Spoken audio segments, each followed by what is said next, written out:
अस्सलाम वालेकुम स्टूडेंट्स, आज हमने टॉपिक डिस्कस करना है, उसका नाम है general properties of acid. General properties में बेसिकली दो टाइप्स की प्रॉपर्टीज़ आ जाती हैं, एक फिजिकल प्रॉपर्टीज़ और केमिकल प्रॉपर्टीज़। फिजिकल प्रॉपर्टीज़ जो है हम चैप्टर के बिल्कुल स्टार्ट में हमने एक टेबल पढ़ा था जिसमें एसिड और बेस की प्रॉपर्टीज़ पढ़ी थी हमने, वो फिजिकल प्रॉपर्टीज़ हैं। फिजिकल प्रॉपर्टीज़ के बारे में अगर क्वेश्चन आएगा तो आपने वही वाली लिखनी है जो हमने पेज नंबर 1 पे चैप्टर के बिल्कुल स्टार्ट में एक टेबल में पढ़ी थी, जिसमें एसिड और बेस की दोनों फिजिकल प्रॉपर्टीज़, जिसमें लिखा होता है एसिड का सोर टेस्ट होता है, वो बिलूर को रेड लिटमस में कन्वर्ट कर देता है एक्सेट्रा। इस तरह बेस की भी लिखी हुई सारी। तो जब भी फिजिकल प्रॉपर्टीज़ के बारे में जिक्र होगा, एसिड की हो या बेस की हो, तो वो जो पहले पेज पे लिखी हुई है हमने वही लिखनी है। यहाँ पे हम बात करेंगे अब केमिकल प्रॉपर्टीज़ की। केमिकल प्रॉपर्टीज़ क्या होंगी? केमिकल प्रॉपर्टीज़ बेसिकली क्या होती हैं? केमिकल प्रॉपर्टीज़ किसी भी सब्सटेंस की होती हैं कि केमिकल रिएक्शंस वो किस टाइप के परफॉर्म करता है, किस किस सब्सटेंस से उसका क्या क्या केमिकल रिएक्शन होगा और क्या क्या उस पर केमिकल इफेक्ट्स होंगे। अब सबसे पहले एसिड का जो रिएक्शन है वो रिएक्शन विद मेटल है, कि एसिड मेटल के साथ कैसे रिएक्ट करता है। आपके पास जो एसिड्स हैं वो डिफरेंट एसिड डिफरेंट मेटल का डिफरेंट रेशो में वो रिएक्ट करते हैं। आपके पास बुक में भी लिखा हुआ है जैसे कि कुछ बड़े बहुत तेज़ी से रिएक्ट करते हैं, कुछ जो होते हैं वो बड़े स्लो रिएक्ट करते हैं, और कुछ जो होते हैं वो विग्रसली रिएक्शन करते हैं, कि वो उनके बेसिकली उसमें हीट बहुत ज़्यादा इवॉल्व होती है, जिसकी वजह से वो कभी कभी हीटअप हो, कितना ज़्यादा हीटअप हो जाता है कि उसमें आग भी लग जाती है। तो मेटल का जो रिएक्शन होता है वो आग क्यों लगती है मैं आपको बताता हूँ। मेटल का जो रिएक्शन होता है एसिड्स के साथ, वो सॉल्ट फॉर्मेशन और हाइड्रोजन गैस बनती है। जब कोई भी मेटल आप एसिड से रिएक्ट करवाओगे तो हमेशा सॉल्ट बन जाता है और साथ में हाइड्रोजन गैस बनती है। जो हीट रिएक्शन में रिलीज़ होती है वो इस हाइड्रोजन गैस को बर्न कर देती है, जिसकी वजह से वहाँ पे आग लग जाती है। तो हमारे पास क्या होगा, जब भी किसी भी मेटल का एसिड के साथ हम रिएक्शन करेंगे तो सॉल्ट बन जाएगा और हाइड्रोजन गैस रिलीज हो जाएगी। आप इसकी एग्जांपल देखेंगे, H2SO4 एसिड है, इसको मेटल जिंक के साथ जब हम रिएक्शन करेंगे तो ZnSO4 बन जाएगा। ZnSO4 यहाँ पे H2 रह जाएगा, ये H2 गैस एस्केप कर जाएगी, जो एरो अपवर्ड है मतलब ये रिएक्शन में से बाहर निकल जाएगी, एस्केप कर जाएगी। तो इसको याद रखने का बड़ा ही सिंपल मेथड है आपके पास, कि आप इसको इस स्टेटमेंट से याद रख सकते हो। कोई भी आपके पास एसिड हो किसी भी मेटल से रिएक्शन करेगा तो हमेशा सॉल्ट बनता है और साथ में हाइड्रोजन गैस रिलीज हो जाती है। नेक्स्ट जो हमारे पास रिएक्शन है वो chemical reaction with carbonates and bicarbonates है। आपको पहले पता होना चाहिए कार्बोनेट होता क्या और बाइकार्बोनेट होता क्या है। CO3 को कार्बोनेट कहते हैं, जब किसी मेटल का लगा तो मेटल कार्बोनेट, जैसे सोडियम Na2CO3 सोडियम कार्बोनेट हो जाएगा। और बाइकार्बोनेट इसको हाइड्रोजन कार्बोनेट भी कहते हैं। बाइकार्बोनेट या हाइड्रोजन कार्बोनेट एक ही बात है। HCO3 को हम बाइकार्बोनेट कहते हैं। अगर NaHCO3 तो सोडियम बाइकार्बोनेट हो जाएगा या सोडियम हाइड्रोजन कार्बोनेट हो जाएगा। हाइड्रोजन कार्बोनेट को हम बाइकार्बोनेट भी कहते हैं। इन दोनों का रिएक्शन एक ही तरीके से होता है। जब भी कोई भी कार्बोनेट या बाइकार्बोनेट एसिड के साथ रिएक्शन करता है तो हमेशा कार्बन डाइऑक्साइड और वाटर बनते हैं और साथ में कोई सॉल्ट, जो मेटल होगा उसका सॉल्ट बन जाएगा।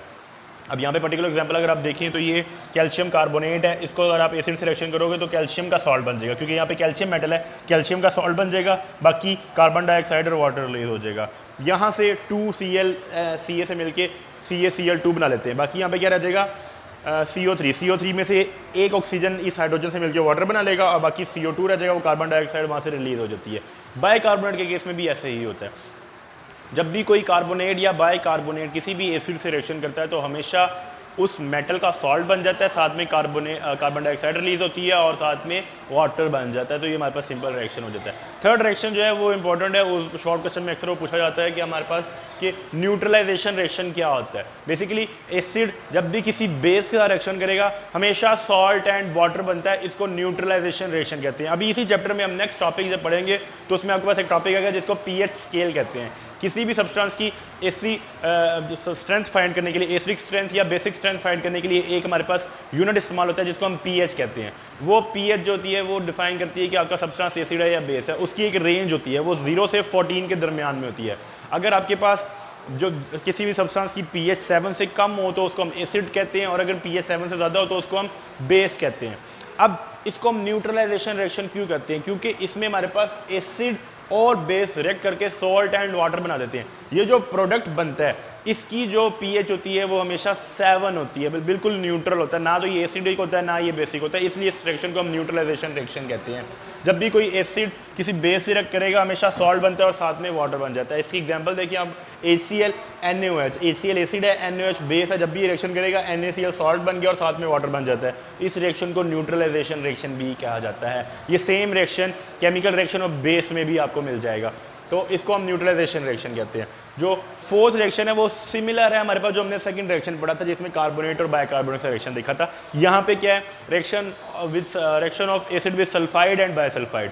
सल्फाइड और बायसल्फाइड में क्या डिफरेंस होता है, वही डिफरेंस होता है जो कार्बोनेट और बाइकार्बोनेट होता है। फर्क ये है कि यहाँ पे सल्फाइड जो होता है वो SO3 को कहते हैं, जैसे वहाँ पे कार्बोनेट CO3 को कहते थे, यहाँ पे सल्फाइड SO3 को कहते हैं। वहाँ पे मैंने आपके लिए कार्बोनेट का रिएक्शन लिखा था, आपकी बुक में कार्बोनेट और बाइकार्बोनेट दोनों का लिखा हुआ है। यहाँ पे मैंने आपके पास बायसल्फाइड का लिख दिया है ताकि मैं बता सकूँ कि दोनों से रिएक्शन सेम होता है। आपकी बुक में सल्फाइड और बायसल्फाइड दोनों का रिएक्शन लिखा हुआ है। अब सिमिलरली जैसे कार्बोनेट और बाइकार्बोनेट जब भी कोई मेटल रिएक्ट करता था, जब भी कोई कार्बोनेट और बाइकार्बोनेट जब भी किसी एसिड के साथ रिएक्शन करते हैं तो हमेशा कार्बन डाइऑक्साइड और वाटर बनते थे, साथ में रिस्पेक्टिव सॉल्ट बन जाता था।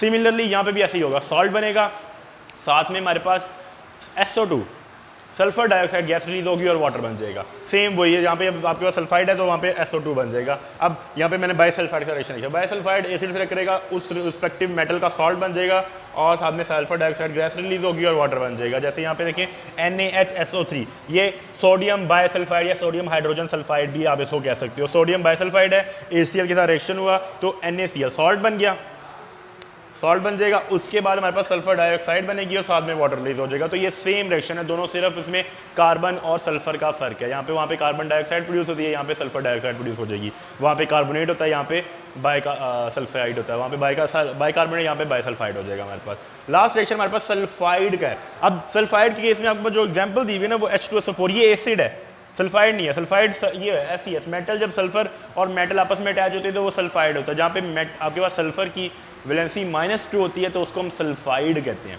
सल्फर की वैलेंसी यहाँ पे -2 है तो उसको हम सल्फाइड कहेंगे। अब सल्फाइड के केस में जब भी सल्फाइड की कोई भी सल्फाइड एसिड के साथ रिएक्शन करता है तो उस केस में हमेशा hydrogen sulphide gas H2S gas produce होती है और साथ में रिस्पेक्टिव सॉल्ट बन जाता है। अब पर्टिकुलर एग्जाम्पल देखिए आप सॉरी FeS है, इसको H2SO4 से रिएक्शन करवाया तो FeSO4 बन जाएगा और साथ में H2S गैस बन जाएगी, ये हाइड्रोजन सल्फाइड गैस। इसकी स्मेल जो होती है वो बहुत ही पंजेंट होती है, ना खुशगवार होती है, चुभने वाली होती है और इसकी स्मेल से आपको पता चल जाएगा ये बायसल्फाइड गैस बन गई है। तो ये बेटा जी हमारे पास केमिकल रिएक्शंस ऑफ एसिड से। इसके बाद हमारे पास जो टॉपिक है वो है यूजेस ऑफ एसिड। वो यूजेस आमतौर पर शॉर्ट क्वेश्चन में पूछे जा सकते हैं। मैं आपके लिए सिर्फ थोड़ा सा हिंट दे देता हूँ या गो थ्रू कर देता हूँ, आप उसको पढ़ सकते हैं खुद से, उसमें कोई इतनी इंपॉर्टेंट बात नहीं है, लेकिन सिर्फ शॉर्ट क्वेश्चन में पूछा जा सकता है कि सल्फर डाइऑक्साइड सल्फ्यूरिक एसिड का क्या यूज़ है, नाइट्रिक एसिड का क्या यूज़ है, हाइड्रोक्लोरिक एसिड का क्या यूज़ है। मैं इसको गो थ्रू कर देता हूँ आपको। Uses of acid, sulphuric acid is use in manufacturing of fertilisers, fertiliser कहते हैं खाद को।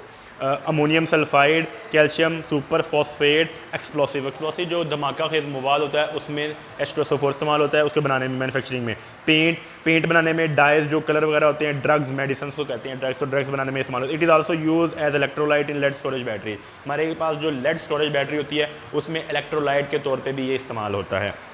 सिमिलरली नाइट्रिक एसिड आ जाता है। Nitric acid is use in the manufacturing of fertilisers, ammonium nitrate, explosive, paint, drug, etching design on copper plate. Etching design क्या होते हैं, बेसिकली आप देखोगे तो मेटल पे कभी कभी इनक्रेव होता है, उसके अंदर दंसाया होता है, लिखा होता है, जैसे ये मार्कर है, मार्कर के ऊपर इस तरह लिखा हुआ राइटिंग, ये तो प्रिंटिंग है। लेकिन आप किसी मेटल की सरफेस पे ऐसे लिखोगे तो उसको ईचिंग कहते हैं, उसके अंदर आपके पास नाइट्रिक एसिड इस्तेमाल होता है। Hydrochloric acid, it is use for cleaning metal, tanning and in printing industries. Cleaning, metal को साफ करने में टैनिंग कहते हैं, खाल से चमड़ा बनाने के प्रोसेस को टैनिंग कहते हैं, तो उसके अंदर भी ये हाइड्रोक्लोरिक एसिड HCl इस्तेमाल होता है। और प्रिंटिंग इंडस्ट्री जहाँ पे प्रिंटिंग का काम होता है वहाँ पे भी HCl इस्तेमाल होता है।